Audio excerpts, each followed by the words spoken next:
Hey there, everyone. Welcome back to Marketing Matchmaker. I am super excited about today's podcast. I have Kim Thompson-Pinder on today, and she is the extraordinary word ninja and chief visionary officer for RTI Publishing and the host of Authors to Authority podcast and an author of a book by the same name. I love Kim's story because she didn't write for 30 years because a teacher once told her at the age of 7 that she was no good at writing and should stop. Then she finally came to a crossroads and chose to let those painful words go. Since she has set her words free, she's gone on to publish several books and I'm sure has a lot more on the way. Most importantly, though, Kim started RTI Publishing and has helped hundreds of entrepreneurs become authors and authorities who have books that generate leads for their business and increase their visibility.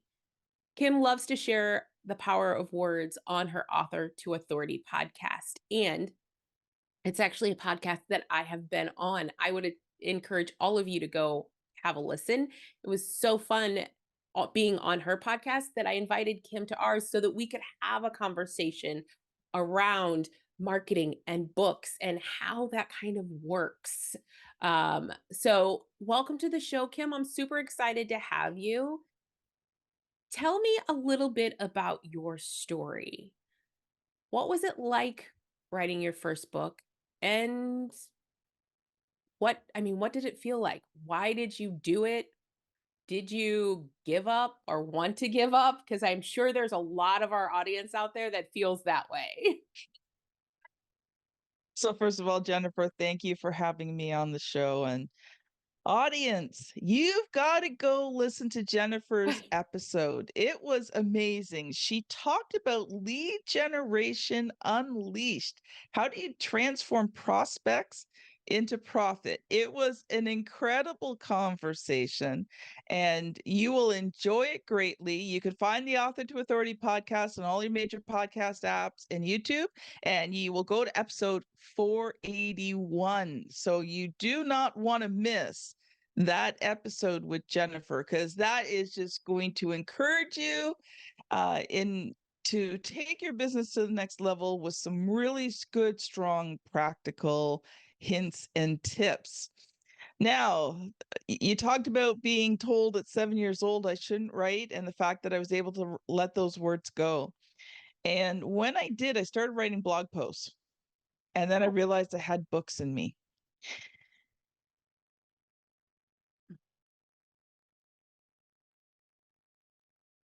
Computer, the tears were streaming down my face. I'm like, God, I can't do this anymore. Like I couldn't, I hadn't even written the first word yet. I couldn't get past, there was these humongous obstacles of what I was going to write about. And then I had 50 million ideas and they were all kind of opposite to each other. And nothing had happened in 6 months. Mm, And like I said, that day I was just so frustrated. Sometimes as women, when we're frustrated, we cry. When we're sad, we sure. cry. When we're happy, we We cry. cry. It's one of those things that women release emotion through tears sometimes. And I was just so frustrated. And I just felt, that tiny voice of God sometimes speaks to you. And I just felt like, write every idea down that you have for a book. I thought, I can do that. Yeah. So for 3 weeks straight, I wrote down every single idea I had ever wanted to put in a book. Wow. Now, this at the time, I wasn't a publisher. I was in network marketing. It was good at the time when my kids were small because I could work at home, earn some extra money. I wanted to teach and train people what I had learned so that they didn't go through some of the struggles that I did. So for 3 weeks straight, I wrote down ideas. I even had a pen and paper beside my bed at night, and I would just pick it up and kind of try to write on it without waking my husband up. So of course in the morning you could barely read it because it was like all over the page, and then usually there was like 2 or 3 ideas all crossing over. So I had to kind of figure that out. But after 3 weeks, I had I don't know how many pages of just notes. Yeah. Notes, notes, notes. And I'm thinking, okay, it's like, what do I do next? Okay, sort them out. Sort them. I sorted them out. I realized my biggest issue was not that I didn't have enough to write. I actually had 3 books I wanted to write. Oh, And when I had sorted them all out, then it became really clear. And so within 6 months, I was able to publish the first book. Within the year, I had published the other 2. Now, it wasn't as easy as that. right. I had no Never clue what I was is. doing. Mhm. Okay. I was okay at writing. My editing sucked.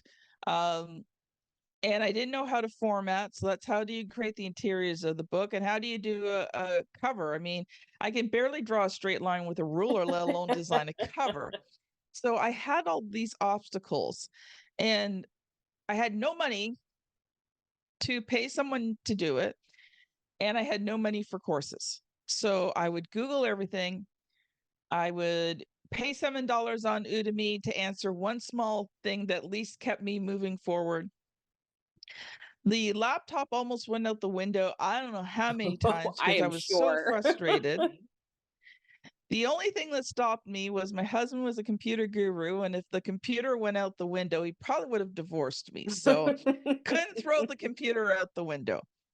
But finally, I was able to get it done, and you know, I relate it to kind of like being pregnant and giving birth. Yeah, I can imagine. There's so much uncertainty when you're pregnant. There's so much uncertainty when you're writing a book. Then labor is wild, chaotic. You don't know what's going on. And for me, it was like giving birth by myself because it's not like I had people to help me with this. It's not like I had Right. a doctor and a nurse or a coach or a publisher to work with.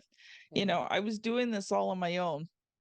And so I felt like I was giving birth all by myself to my first baby, and I had no clue what was going on. That's a And scary, even when scary you position. work with a publisher, yeah, like my clients, launch time is just crazy. But because I've done it so many times, I can just look at them and say, listen, these things happen. It's normal. I know how to deal with it. I'm that doctor and the nurse, right? That stands Right. beside the person going, it's okay. I know this seems like it's nuts right now. You have no clue what's going on. You're confused. Okay, you're not generally in pain, but maybe emotionally you're in pain, launching this book. But you've got somebody who's kind of holding your hand and saying, it's okay. Yeah. Here's how we get through it. Yeah. And I didn't have that. So those first books were just hard, hard, hard, hard. But one of the biggest things was what happened after I released those books. Now, I was hoping to make a little bit of money from book sales, but I knew I didn't know marketing. And that wasn't the main goal. The main goal was to help people. It was something I could give my team to read, and then they could ask me questions. But because it was up on Amazon, and on Amazon, you could give it away free for 5 days, Yeah. I decided I just wanted to help everybody else in my company. So, every 90 days, I could give that book away free for 5 days. So I would just give the books away. And I'd post on all the Facebook groups that had my representatives and representatives from my company in it. And any group that would allow me, some of them wouldn't, even though I was giving the book away for free. And so the word kind of got out there. And we were having our provincial conference and people found out I was going, and they're like, Kim, can you bring me a copy of your book? Kim, can you bring me a copy of your book? Kim, can you bring me this book? Like, I want to buy this book. So when I went to conference, now thankfully I wasn't flying, I was driving, so I could just bring as many Take books them with all. me Yeah. as I needed. But uh, when I got to conference, all of a sudden I was sort of like one of the main attractions because everybody's like, Kim, I read your book and it helped me so much. And I was kind of like, I'm like, oh, okay. I My knowledge had not changed. And before, because I hadn't reached the highest levels in the company, I mean, I was always in the top, whatever, but I wasn't like the top of the top. I wasn't like Mhm. the top 1%. I was probably in the top 10%. But because I wasn't that top of the top, you know, people didn't see me as someone who could help them. But then once I wrote the books, all of a sudden all that changed. Now I was somebody that they wanted to listen to, and I actually ended up coaching several of them for about 6 months. They paid me to coach them. Nice. So the one of the things I want to get across with the book is a book is a tool, but there's also perceptions around a book. And Right. one of the big perceptions is this, is that if you are an author, you're a more credible expert than someone who's not. Mhm. Now it's just a perception. It's not true. Right. Right. But people will assume you're more of an expert because you're an author. True story. Yeah, that is very true. And when it comes to marketing, I've had this conversation before on the podcast. There's only really three steps: visibility, lead generation, and sales. That's pretty much the synthesis of marketing.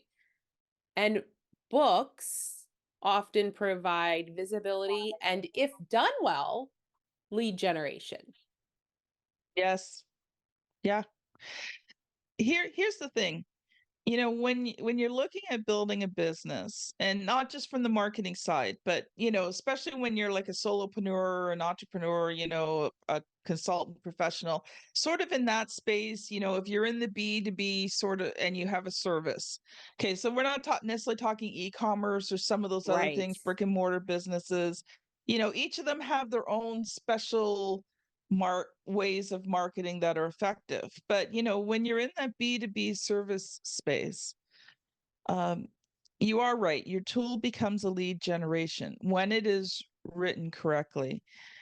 And it also provides you the credibility. Yeah. Yeah. So not only do you have the know like trust factor that's created within the book if done right, you also have I believe this person can help me factor. Right. Right. S- So I would love to share, Jennifer, if you're Yes. okay, the 6 things that needs to be in a book to help it have convert readers into clients. I love that. Yes, please. That was going to be my next question, was about your C.R.E.A.T.E method. So Yeah. tell me your method. So when you're thinking about writing a book for your business, first of all, don't think about selling the book. Okay? Most people wanna make money from selling the book. Get that out of your head. Okay? Will you make some money from selling your book?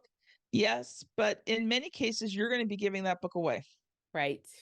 Yeah, you're not So J.K. the book Rowling, the my money friends.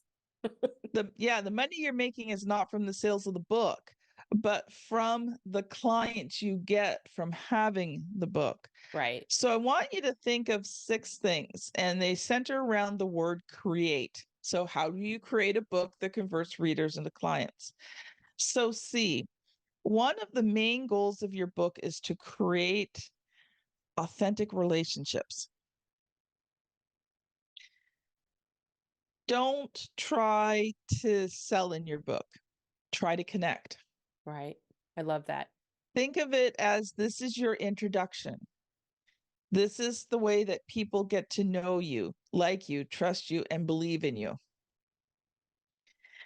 So while you do, and we will talk about that in a moment, want to get people into your funnels, into your products and services, that's not the main goal of the book. The main goal of the book is creating relationship and connection. Mhm.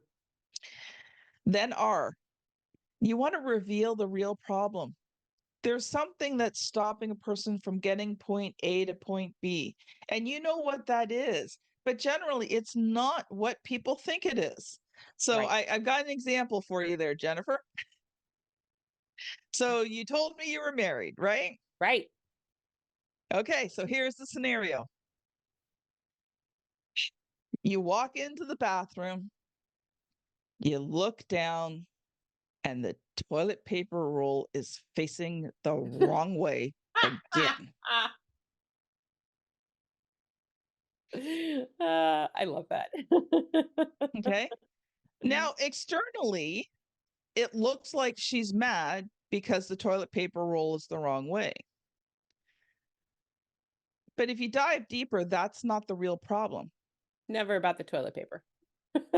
The real problem is she feels like her husband doesn't love her enough to put the toilet paper on the way that she likes it, just because she likes it that way, Mhm. right? Yeah. Toilet paper roll is the symptom. The real problem is she's not feeling loved. Right. Right. So they'll fight about the toilet paper roll, but never get down to the real issue is that she just wants him to do it that way. So it's a way of him proving that he loves her. Yeah. And if he just got that and put it on the way she want, man, life would be a lot easier. Men don't realize just how easy it is to actually please us. Like, do a few simple things. And that Tell is me a you love whole me, different conversation. right? We won't go in too far into that one today.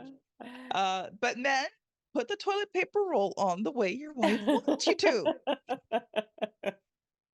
So you've got to reveal the real problem. You've got to get down to the deep issue because that's where people see your expertise. Right. When you can describe the real problem going on, they're like, oh, that really is the problem. So Mhm. it's not this, it's this.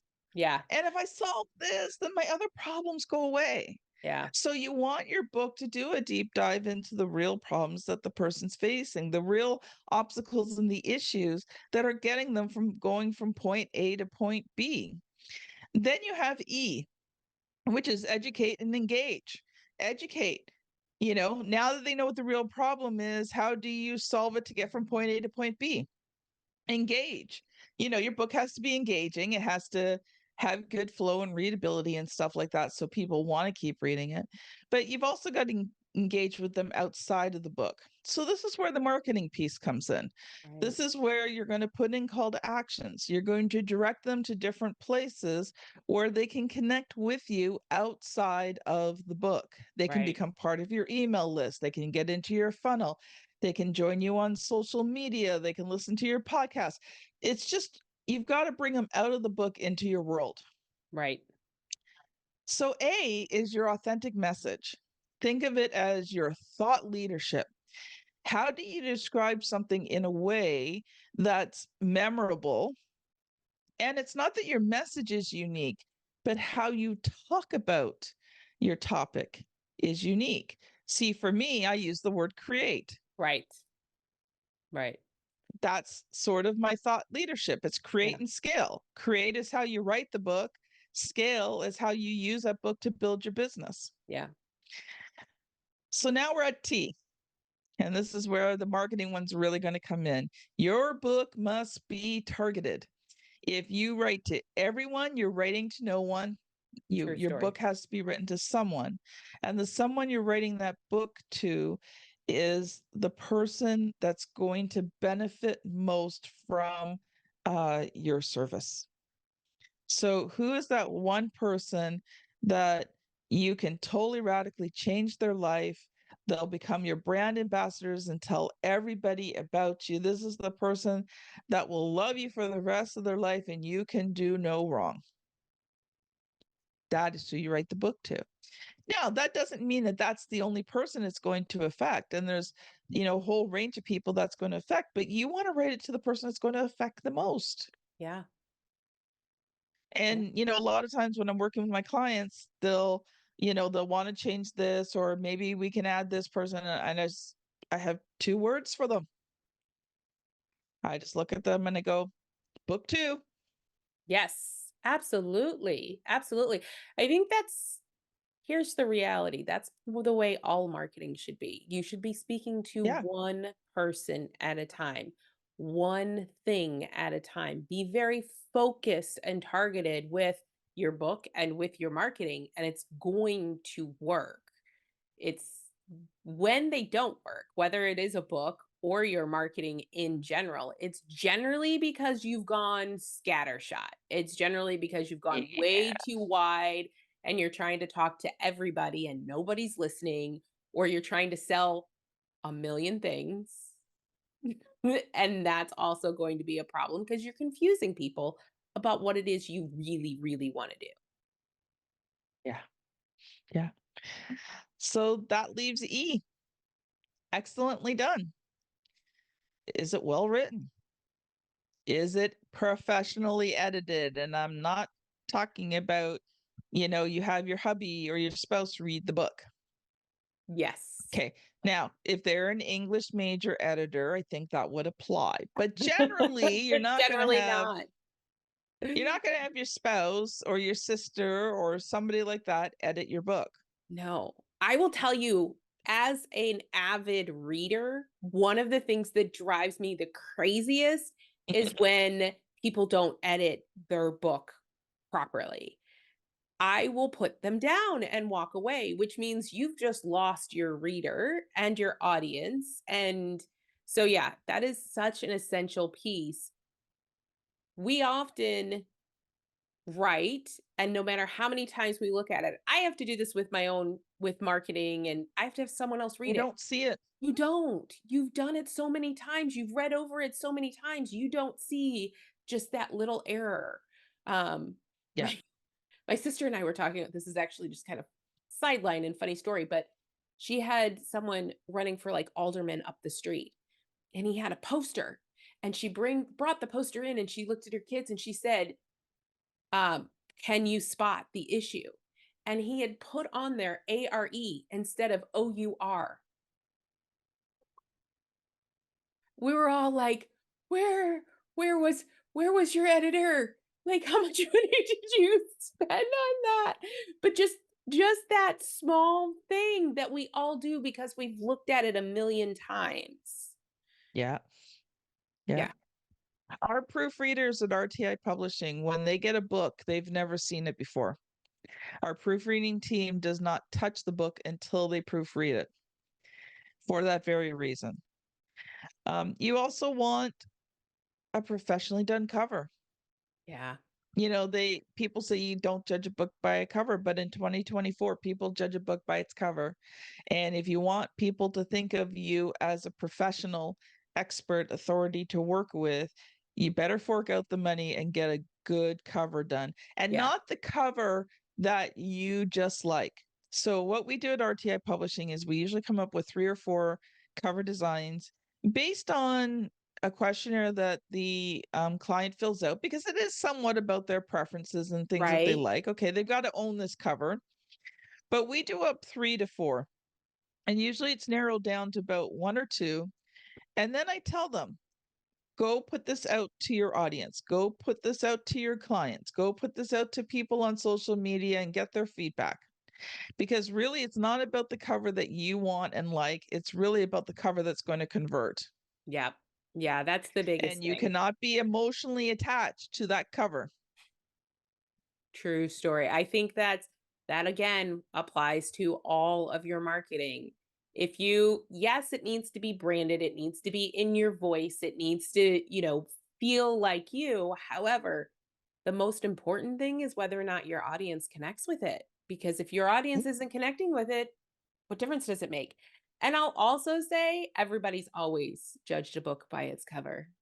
Like, even when we went into bookstores, we picked up the books that the cover attracted us first. It wasn't the title, it is always the cover. So, absolutely, that visual is important. Now, there was a time when covers weren't very they were just one cover, there might only be the title on it, they weren't graphically designed. So there was a time when you really couldn't judge a book by its cover because there was really no cover to judge. But nowadays that's not the case. And so you want to have something that catches your attention. So you've got to do that, and it's got to be formatted well. So formatting is what it looks like on the interior. If it's not well done, if things are misplaced, if it's just kind of sloppily put together, it's visually distracting. And it's the same as when things aren't edited well. People just stop reading. Now, think about how bad it is for me as an editor. You don't have no idea how hard it is for me to turn off my brain and read a book for the sake of reading the book and not be analyzing that thing. I stopped reading for a while because I just couldn't do it. I was not enjoying books because I was just always analyzing. I'm thinking, should I connect with the author and let them know that like this stuff really has to be fixed because it's just so bad, right? But I've then I didn't actually want them to done think I was that. trying to get their business. It's just like, oh, I really want to help you.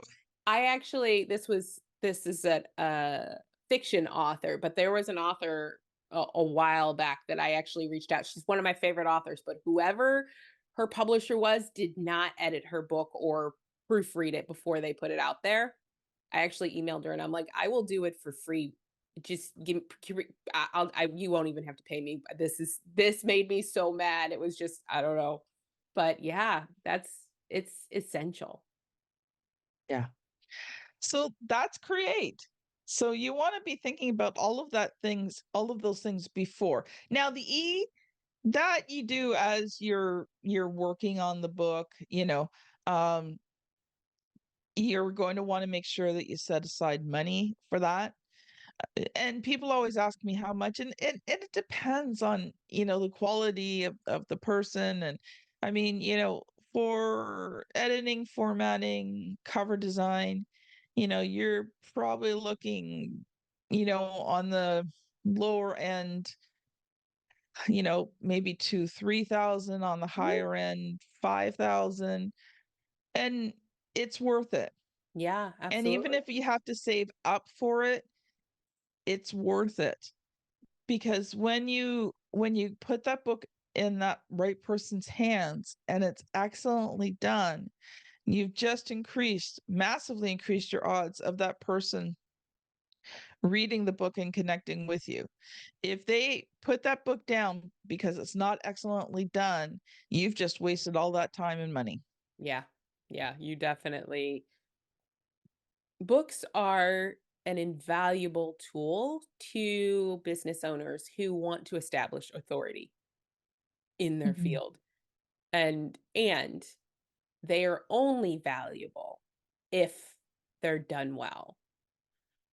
If you throw them together and it's not even so much DIYing because obviously you can. You did it when you launched your first book. You DIY'd that whole process and it took you 6 months to do it, right? To really dive into the nitty-gritty and do it the right way.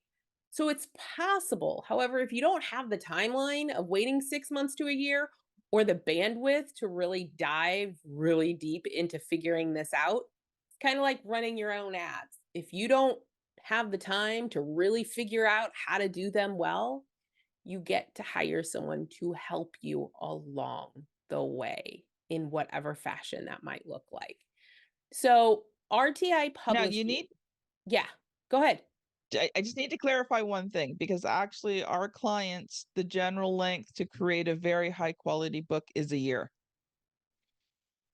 So just to clarify that, because the first books I did were shorter books, like they were Right. 50 to maybe 100 pages. The books we do now are generally 100 to 200 pages. They're very well done. They're very excellently done. The first month or so is just working out your thought leadership, the stories. Like we do deep dive into your target market. So before you even start the book, you've already got a lot of these things answered, and it actually helps you to build the rest of your business because you have these things answered for the book.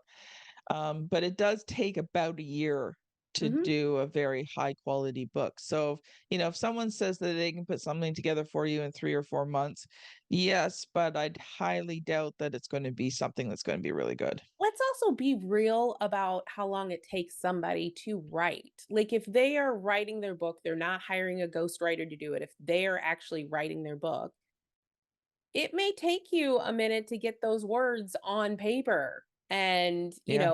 there's also, I mean, I know that in book development, there's all kinds of steps that go in before you even Mhm. get to the writing port. But once you start writing, it might take you a little bit to get those words on the paper. And then you Mhm. go through the whole process. But it definitely Well, can take some time investment. yeah. And emotional investment. You know, when you've written the book yourself and you've sent it to the editor and they send it back to you, you know, that first time you're probably going to want to cry because all you're going to see is red. Right? Right? Yes, I get that, yeah. I talked to a friend of mine who's going through the process of writing a book, and she did, like, she was like, "I'm on round 4 of my edits." She's like, I don't even know how they're still finding things." Which is Yep. true, but the point is at the end, her book is going to be Mhm. as excellently written as humanly possible, and that's what you Right. want when you're writing a book. So, tell Most me definitely. about RTI Publishing. How do people what do you what kind of people usually come to you? How do they connect with you? What's a good way for them to reach out if they are looking to write a book? So we work predominantly with very high level consultants, professionals, speakers, some very high level coaches, but not general coaches. And we ghostwrite, produce, and publish what we call their signature book. These are the marketing tools that they use to build their business. There's a couple ways to get a hold of me. If you go to rtipublishinghouse.com, so rtipublishinghouse.com, and go to the contact us page, you can send me an email there.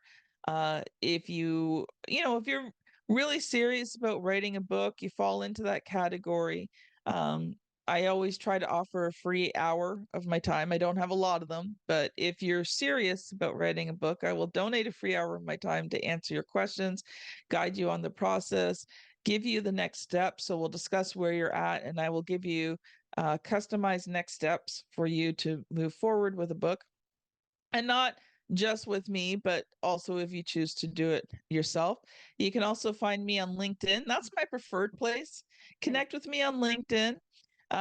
Really easy. Word Ninja Kim, or type in Kim Thompson-Pinder. Either way, I'm very easy to find because I don't think there's another Kim Thompson-Pinder on LinkedIn, and I know there's not another Kim Thompson-Pinder on Facebook, though I LinkedIn's my preferred place. So connect with me there, send me a DM, and let's talk. If you just generally want to know more about, book publishing and how does that play out and how to use it to scale your business, check out the Author to Authority podcast. We've got 2 to 3 episodes a week for you, and I bring on vetted experts like Jennifer, who are going to help you move your business forward step by step. That's awesome. Thank you so much for being on today, Kim. For all of you that are thinking about writing a book or wanting to up your visibility and authority, reach out to Kim or head over to the Author Authority podcast and give it a listen. I will have all of these contacts in the show notes, so you can always reach out that way as well. So, Kim, is there one last thing you want to say to the audience before we wrap up for today? We talked about visibility. Yeah. Visibility is one of the keys to building your business. When you are visible and known, you are more likely to get business than when you are not. Very true. And so don't be afraid to shine. Don't be afraid to get out there and share your knowledge. Don't be afraid to develop that thought leadership and let the world know it. Now, is it always easy? No. And if you're an introvert, it's even harder. But I can promise you that visibility is one of the keys that once you conquer it, your business life gets a whole lot better. So go on out there and shine. Awesome. Thank you. Thank you so much for joining me today, Kim. And thank you, everyone, for listening in.